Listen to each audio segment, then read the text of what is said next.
Today, I want to give you permission to pivot. If what you're doing is not working, then stop trying to do the same thing over and over and over again and expect amazing results. That is called insanity. And so what you need to do is pivot, my friend. Sometimes learning to know when to pivot, learning to know when to pause something and pick something back up is really, really important for sure. And I read this theory and I have to share it with you. It's called the funeral theory. Have you ever heard of the funeral theory? I have to share it. I'm gonna read it because I didn't write it. I had seen it and I have to share it because once I read it, it literally lived rent-free in my head and mind ever since. Did you know that the average funeral, only 10 people cry? 10. That's it. You spend your whole life pushing, striving, breaking your heart open for people, holding it all together, and at the end of the day, only 10 people are emotionally impacted enough to cry. And it gets worse. The number one factor that decides how many people go on to your burial is the weather. If it's raining, half won't even bother. You know, this wrecked me when I first read it, but it also, in a sense, freed me.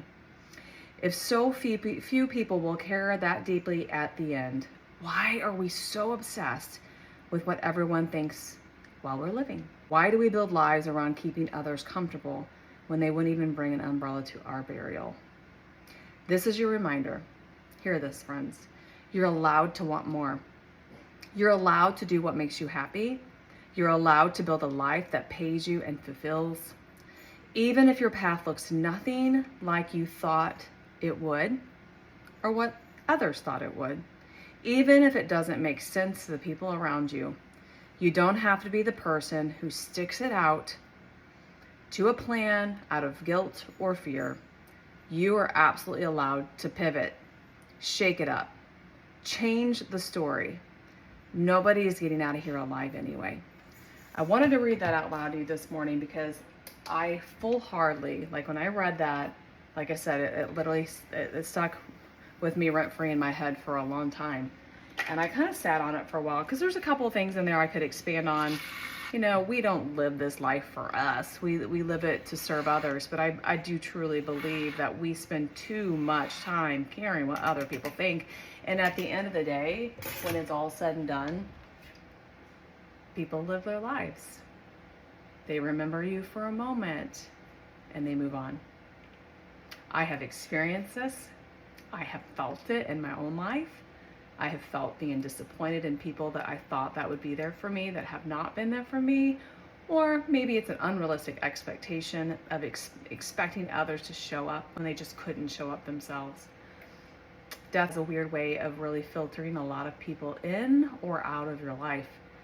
And with death becomes loss, but it's also loss of a dream, also loss of a life, also loss of relationships in your life as well. And so I just want you to hear me loud and clear this morning.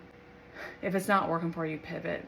If you're doing something in your life out of guilt because you feel tethered to somebody, or out of fear because you certainly feel like if you take the next step, then your mom or your dad might think this or that, or maybe a friend might turn up their nose on you or roll their eyes. Friend, they're not living your life. And at the end of the day, the only thing that matters is what you've decided to do.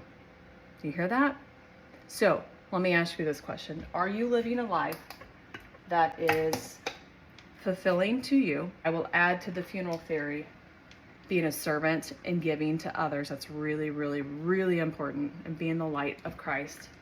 But at the end of the day, are you tethering yourself to other people's expectations that just aren't what you thought would be your plan? You find yourself not posting on social media or not pursuing a business venture because of what people might think. Make the post. Start the business. If you're having a midlife crisis because you're thinking, what is this life all about? Time to shake it up, pivot, change it. Do something in this life that you can feel proud about, that you feel like you've given your all, and you're certainly not living it for somebody else. I love you, friends.